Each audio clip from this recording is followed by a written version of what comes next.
Edward stopped himself from feeling sorry for Lucas. Glancing around while Lucas rested, Edward suddenly noticed a missing person notice. The person pictured was none other than his brother Max, along with related information. Edward didn't know what had happened. Oblivious to Lucas also watching him, Edward turned to call out when Lucas suddenly pretended to still be sleeping. Not wanting to disturb him, Edward didn't call again. Lucas shifted and mumbled that it was Ethan who had posted the notice for Edward's brother. Edward was puzzled why Ethan would spend 30 million just to find his brother. Perhaps there was some unnamed relationship between them that Edward didn't grasp, or his brother had taken something important from Ethan while working for him, so Ethan was searching for Max to get compensation. Edward calmly hypothesized that Ethan liked Max despite their major age gap. He was shocked to think his brother liked Turner. Was that true? Because if his brother liked Ethan, he wouldn't have left with their family. Lucas then reminded Edward they had 11 more hours until reaching the Imperial planet. He could ask Max about it later. Edward suddenly remembered his communication device had gotten lost, so entering the planet would be tricky. Lucas told Edward to hold out his hand, then put a communication bracelet on him. Lucas must have gotten on the same transport right after Edward left. Lucas nonchalantly said didn't Edward think he would come after him.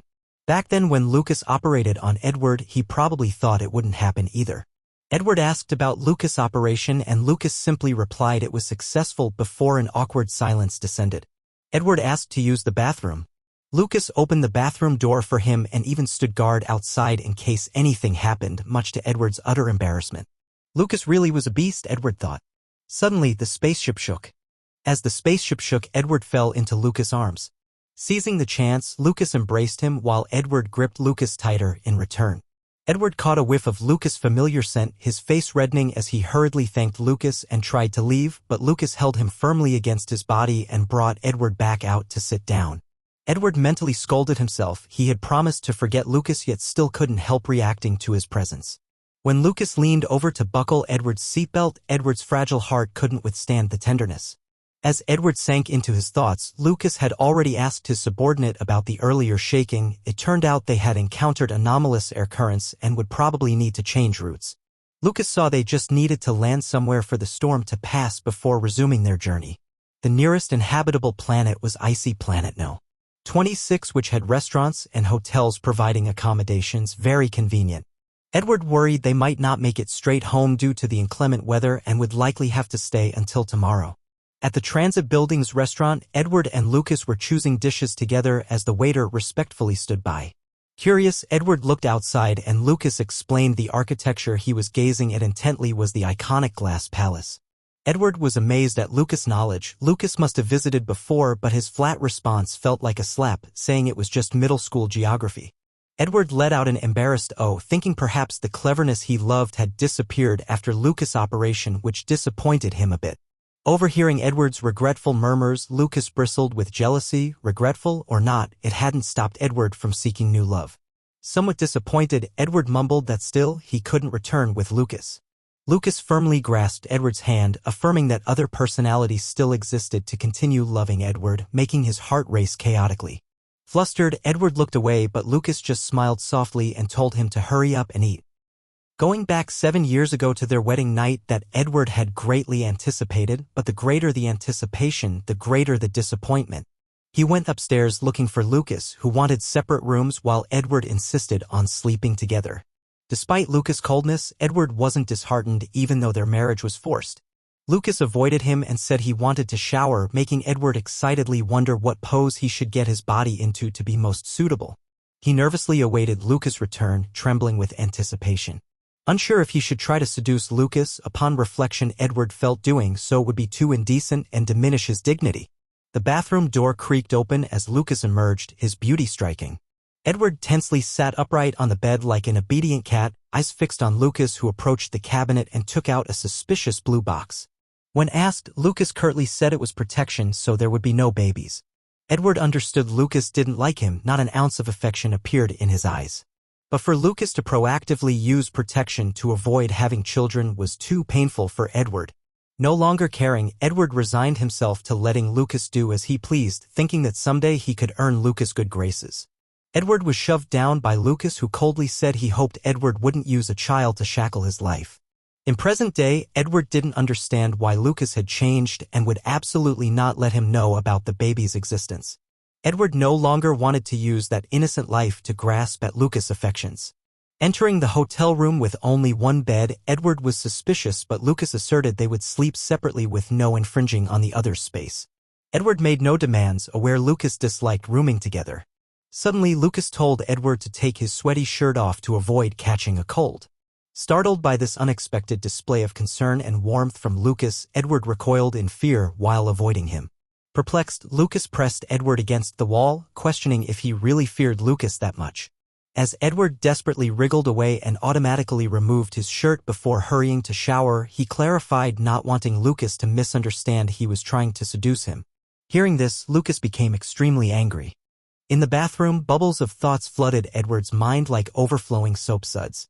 He didn't understand why Lucas refused to divorce yet didn't approve his application either. Exiting the shower in a robe, Edward was shaken seeing Lucas seriously working. He hesitantly asked about getting another room since he remembered Lucas disliking rooming together in the past. Confused by Edward's avoidance, Lucas curtly said another room was unnecessary. Seeing Lucas' expression, Edward believed he was angered, so she said she would sleep first, hiding apprehensively under the blanket as Lucas drew the curtains. Late at night, Edward groggily called for her husband, wanting water. Lucas affirmed he was her husband while handing her water, then asked why she had tried marrying William. Edward was baffled how Lucas knew that name and asked if he had investigated him. She explained wanting a fresh start in life and had found that man decent, but Lucas revealed today was only her second meeting with William. He interrogated the reasons for deciding to marry. Was it love at first sight? Embarrassed, Edward admitted proposing to lift William out of poverty by offering money for him to register their marriage and thus restrain his freedom. She bitterly laughed. It was just like before when she had threatened Lucas' family to force him to marry her. Now she was just using money to achieve the same ends. Utterly confused why Lucas wanted a divorce yet didn't approve her application, Lucas stated he had no intentions to divorce her. A frustrated Edward demanded to know where Lucas intended to take her when he returned. Lucas took her hand, explaining he needed to open a joint bank account which required a couple to be present for authorization so the process would work. He had found the sixth folding space route, grasped her travel patterns, and discovered her hospital visit and pregnancy. Lucas believed she wanted to remarry only because she was pregnant. Edward admitted that was true, but Lucas sighed she should have contacted her legal husband, himself, and returned to his side since she was already pregnant with his child. Lucas angrily interrogated that if discovered she could be prosecuted for a crime. Edward shot back she hadn't wanted to burden him further. Moreover, Lucas himself had said not to use a child to shackle his life. She clearly took proper contraceptives and didn't even know why she had gotten pregnant. Edward firmly stated it wasn't Lucas' child but her husband's. Lucas had killed her husband. Lucas urged Edward to calm down. Legally, Edward was still his spouse regardless of any affairs. Without understanding why Lucas hated yet refused to release her, Edward asked what grounds he had to demand marriage then abandon her. Lucas angrily refuted being some superficial gemstone or her temporary plaything. Stunned to inspire such volatility in Lucas, Edward despondently admitted she was still improving herself, yet Lucas never saw that. Hearing this, Lucas softened and stroked her hair, acknowledging her change, which is why he had decided to jointly open a bank account with her. Looking up, Edward saw Lucas giving her another chance, but anxiety still plagued her. Was it only because she was pregnant that he had softened? But perhaps now Lucas genuinely cared for her.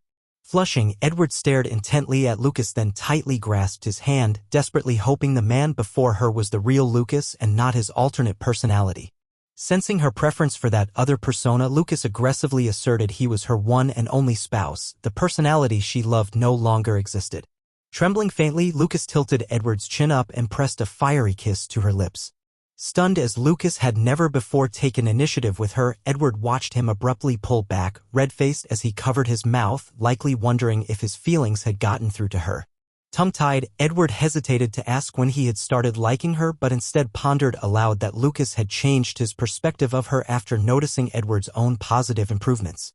The doorbell suddenly rang and Lucas went to answer it, returning with a bag of clothes he had bought for her to change into. Mortified at the prospect of changing here as Lucas might construe it as seduction, Edward was shocked when Lucas voluntarily offered to watch and even touch her body there, leaving her quaking in embarrassment. In a panic, Edward hurriedly grabbed Lucas' hand to clarify but was unexpectedly held by him instead. Lucas said he wanted to help relieve her, but his suggestive tone made the room's atmosphere turn ambiguous. Suddenly pulled into Lucas' embrace, Edward's face flushed crimson and she quickly pushed him away, still unprepared for intimacy. Lucas whispered gently in her ear that due to the pregnancy, such activities were unsuitable. As his hand began moving to assist her, Edward's complexion grew even redder. She thought how could Lucas be helping her this way, but now she mustn't touch his body which had always disliked contact with hers. Some indiscernible imagery entered her thoughts. What exactly was she imagining? Lucas started showering her with intimate caresses, tenderly kissing and hugging her. Each graceful gesture stunned Edward when she noticed his lower body seemed erect. Her ardent gaze fixed attentively on him as she wondered if Lucas harbored any feelings for her since he had become stimulated without her initiation.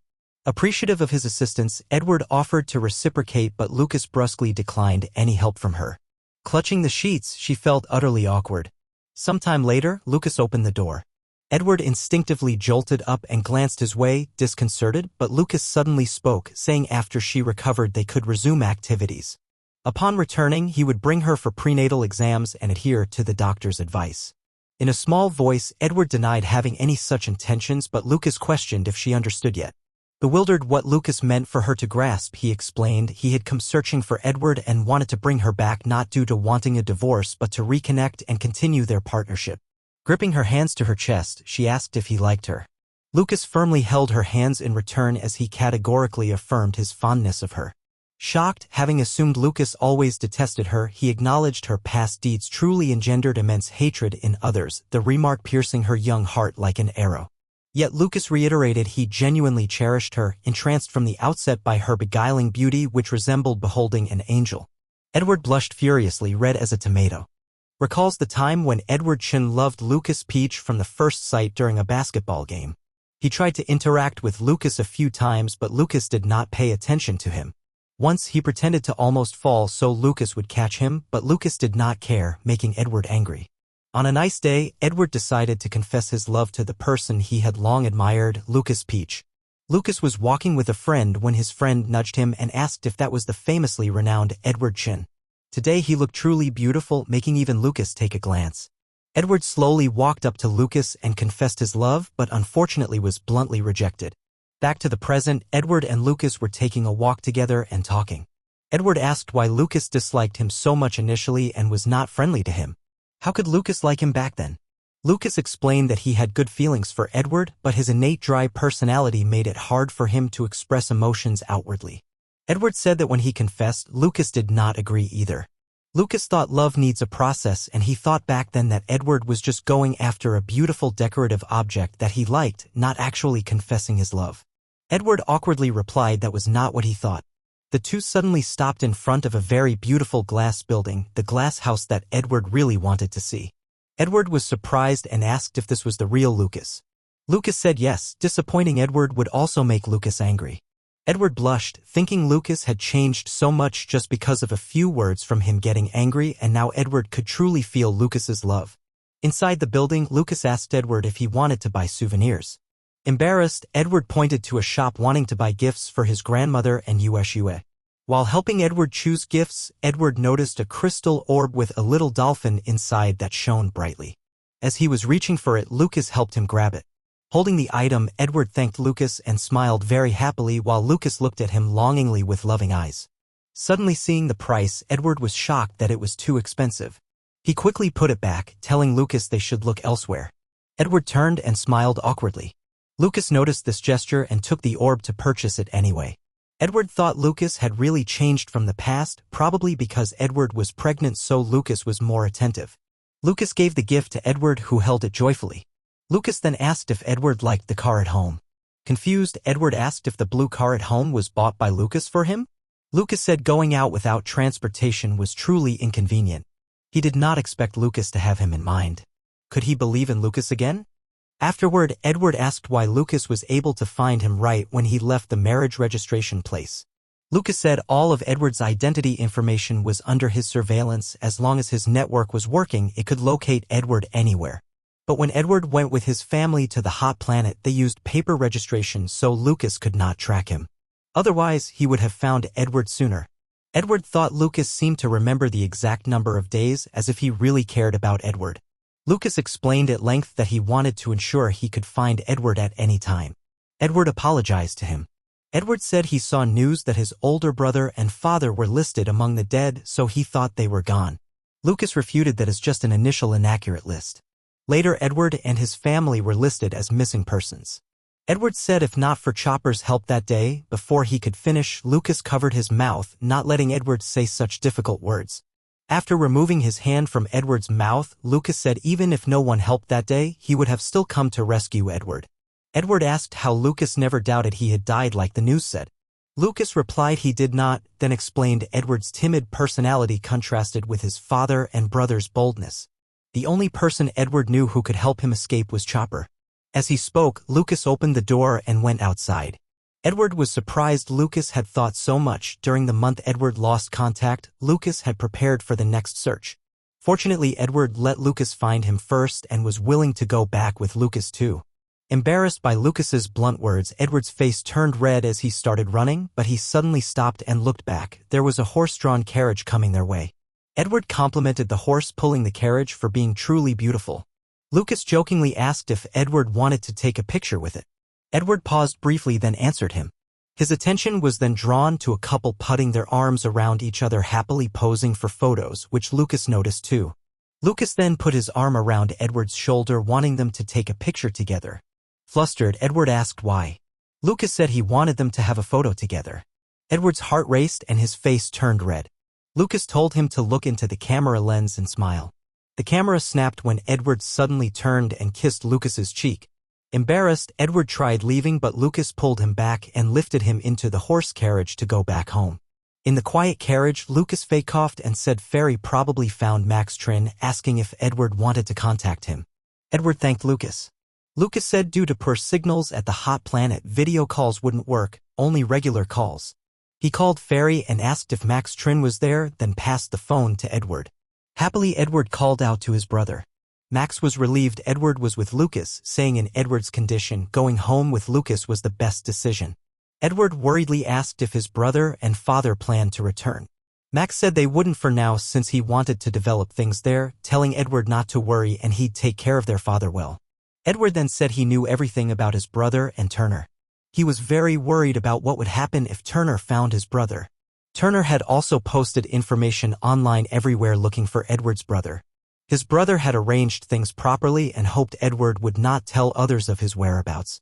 His brother was also worried Turner would monitor Edward's activities with Lucas, so he asked Lucas to help conceal him. Lucas agreed he could interfere with signals from several planets. Over the phone call, Max thanked Lucas. After Edward hung up, Lucas opened a map with many bright, shining planets. Edward said he didn't understand how to read the distribution map since he was always confused in geography class. Lucas wrapped his arm around Edward's waist and had him sit on his lap. Edward was blushing shyly while Lucas remained calm, asking where Edward wanted to go. Edward turned his face asking how Lucas had so much time when his work was so busy. Lucas leaned on Edward saying he was on vacation. Edward remembered Lucas had already used his vacation before, so how could he have another one now? Lucas calmly told him this was a new vacation, so he didn't need to worry about the time. He would go anywhere Edward wanted. Edward's heart suddenly raced faster. He thought Lucas was a boring, serious person but after more interaction realized he was warm. Edward didn't understand why Lucas indulged him so much. Lucas refuted that Edward now deserved good treatment from him. Edward's hands trembled slightly as he turned to hug Lucas, ready to kiss him. Lucas reached back and held Edward's head while Edward hugged him tightly. The two then shared a passionate kiss. In his head, Edward thought he was crazy to be so intimate with Lucas. Edward said he had changed long ago but Lucas still hadn't accepted him. Lucas actually accepted him a year ago already. Edward didn't believe it because back then, Lucas hadn't even come home either, too busy defending during the peak times that prevented him from returning home. Edward was a little sad but Lucas stroked his head like a cute little puppy. Suddenly Edward remembered something and said Lucas's kissing skills weren't as good as that person's, referring to Lucas's other personality. This made Lucas freeze for 5 seconds in confusion. Edward randomly thought saying this might anger Lucas, but he just wanted to feel true love. Lucas said he wanted more practice with Edward to improve his skills. As Edward went to undo Lucas's belt, Lucas stopped him. It wasn't good for Edward's body now. It had been so long since Edward last had sex and same for Lucas. Edward suggested carefully doing a little would be fine, but Lucas still prevented him, disappointing Edward.